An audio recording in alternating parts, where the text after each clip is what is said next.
What's up, YouTube? Welcome back to Celio's Network. Today I'm taking a look at the metagame and the results of the Tablemon Challenge number 1, which was a Sword and Shield on format tournament. So kind of like a fantasy format, but also like what we'll be playing post-rotation, but only with 4 sets. So pretty cool to look into. I know some of you wanted me to talk about this, so I figured it was something fun to take a look at today.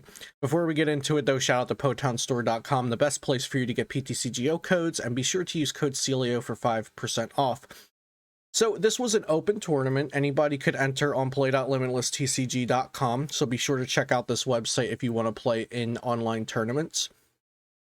Let's see if it was free, if there was a pack. Not really sure, but just to this tournament is free to enter. Okay, yeah, so it was free to enter with code prizing from Potown Store. And like I said, Sword and Shield on, so kind of a fantasy format, but also a format that we will see something like in the future next year.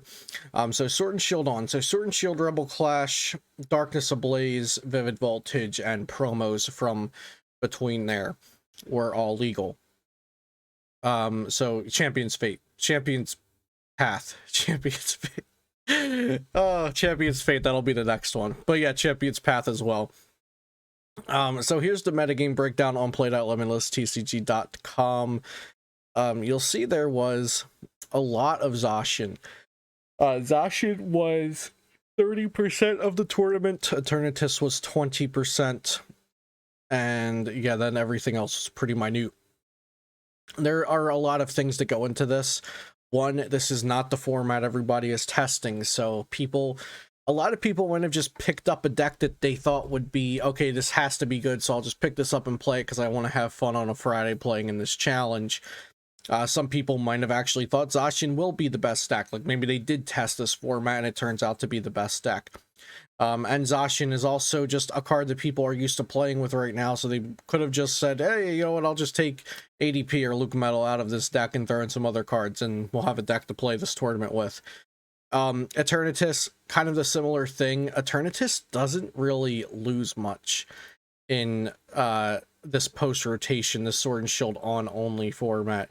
Because, like you see, we still have 4/4 Eternatus, we have Crobat, we have Zigzagoon, Hoopa, Sable IV, and then there were some other lists with the Toxicroak, the Galarian Slowbro. It still has Hiding Energy, Evolution Incent. Like, it doesn't really lose anything, Eternatus, so it makes sense that people would play that as well. Inteleon Frostmoth doesn't really lose much. Decidueye does not really lose much, and Decidueye is actually what won the tournament. So let's take a look at the results here. In top 8, actually cut the top 16, so we'll look at it that way. In top 16, there were 2 Decidueyes.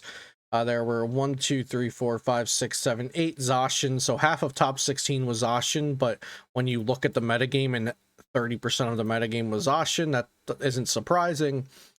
There was one other, and that other was a Colossal deck with, with 3 different attackers, Dubwool, Sandaconda, and Ninetales. We have a Donphan deck, which had Altaria in it. Altaria, of course, has the same ability, roughly, as the Decidueye. It can't be hit by VNGX Pokemon. So we had that Donphan deck. We had 3 Eternatus, 1 Dragapult. So let's actually start with JW's Dragapult deck.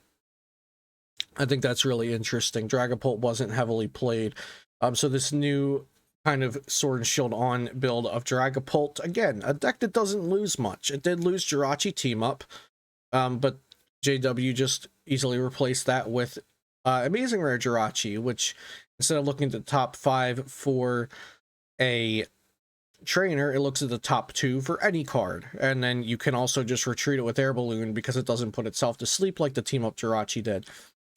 So there's pros and cons to this, but I think Amazing Rare Jirachi is a really, really good card now, and especially in Sword and Shield on format. Dragapult still has this Clefable in format, which removes an energy from the opponent's active Pokemon, which has been paired with Dragapult in our current standard format as well. It still has Yell Grunt and Crushing Hammer.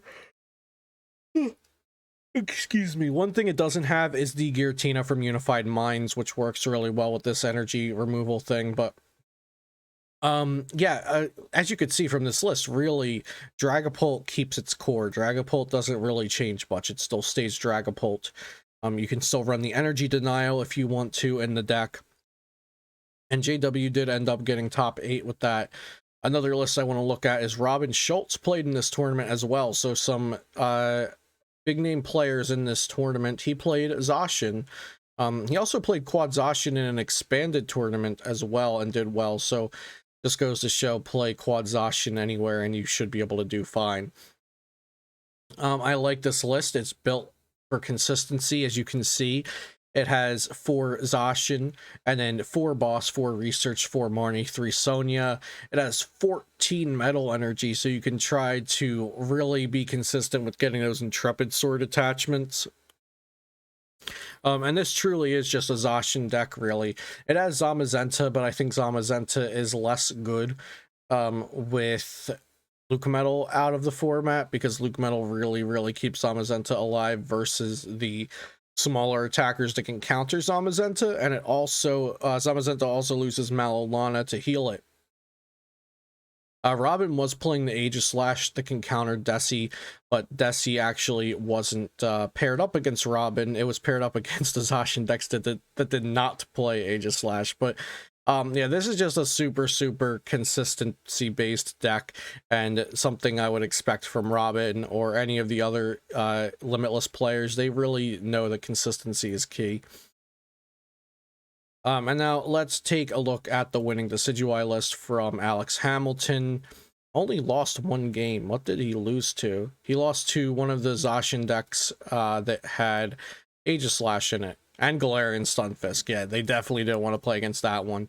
But you'll see here, in top 16, they played against this Zacian, which did not have Aegislash. And then they played against this Zacian, which did not have Aegislash. So he was lucky enough to dodge the Zacian decks that had Aegislash in it. And this is a really, again, basic looking deck. It has a stage 2 line and Jirachis. That's it for the Pokemon. And then from there, it's all consistency. So you got the 4-3-4. Oh, excuse me, gosh, the 4-3-4 Decidueye line, the 4 Jirachi Amazing Rare, and that's it for supporters. But then you have, I'm sorry, for Pokemon. But then supporters, you got a lot. 4 Marnie, 4 Birdkeeper, 4 Research, 2 Sonia, and 2 Boss's Orders. Then the 8 Ball Search, 4 Quick Ball, 4 Great Ball, 4 Rare Candy, of course, to get the Decidueye down. 3 Turfield, which also searches out your Decidueyes and Dartrix. And then he was also using 4 of the new Aromatic Grass Energy. It prevents special conditions from the Pokemon. I'm sorry, I said that horribly. I was trying to read 2 parts of the card at the same time. The grass Pokemon this card is attached to recovers from all special conditions and can't be affected by any special conditions. I don't think they used to say like recovers from, because it was just thought to be understood that it would recover from it if it couldn't be affected by it. But yeah, this is what won the tournament. This Sword and Shield On tournament was won by Decidueye, so I think a lot of people will bring Decidueye counters to the next Sword and Shield On tournament, because Pablo is running multiple of these, so if you want to play in these, make sure you sign up. There was a fair amount of different decks, but just 30+% being taken up by Zacian V really doesn't leave a lot of room for other decks or archetypes to take up a large portion of the pie. But here's the thing. So this is a fun format, a fantasy format. This is not something that everybody in the continent or everybody in the world is testing for, right? There's not a lot of content on it. There's not any articles on it. This is not what people are putting all of their time into. So there's a lot of factors that go into Zacian making up so much. And a format, in my opinion, is not good or bad based on how much of a percentage of a deck, how much of a percentage 1 deck or 2 decks or 3 decks take up. Like 2017, 2018 NAIC, I think I believe like maybe 60% or so of the metagame was taken up by Zoroark, Buzzrock, Psychic Malamar, and I thought that was a really great time for the game.